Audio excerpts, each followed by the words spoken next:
శ్రీ గణేశాయ నమః. శ్రీ గురుభ్యో నమః. శ్రీమాత్రే నమః. బిల్వాష్టకం.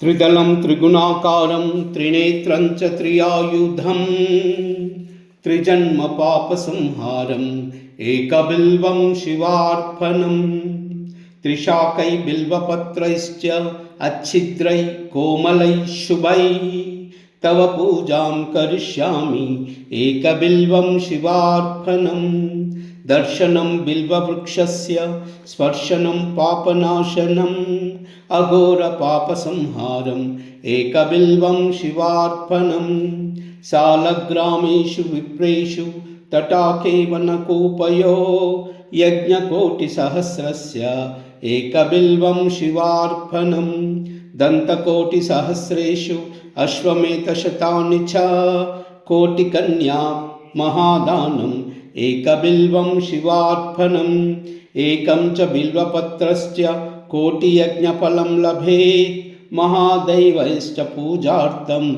एकबिल्वं शिवार्पणं काशीक्षेत्रनिवासं च कालभैरवदर्शनम् प्रयागे माधवं दृष्ट्वा एकबिल्वं शिवार्पणम् उमया सह देवेश नन्दिवाहनमेव च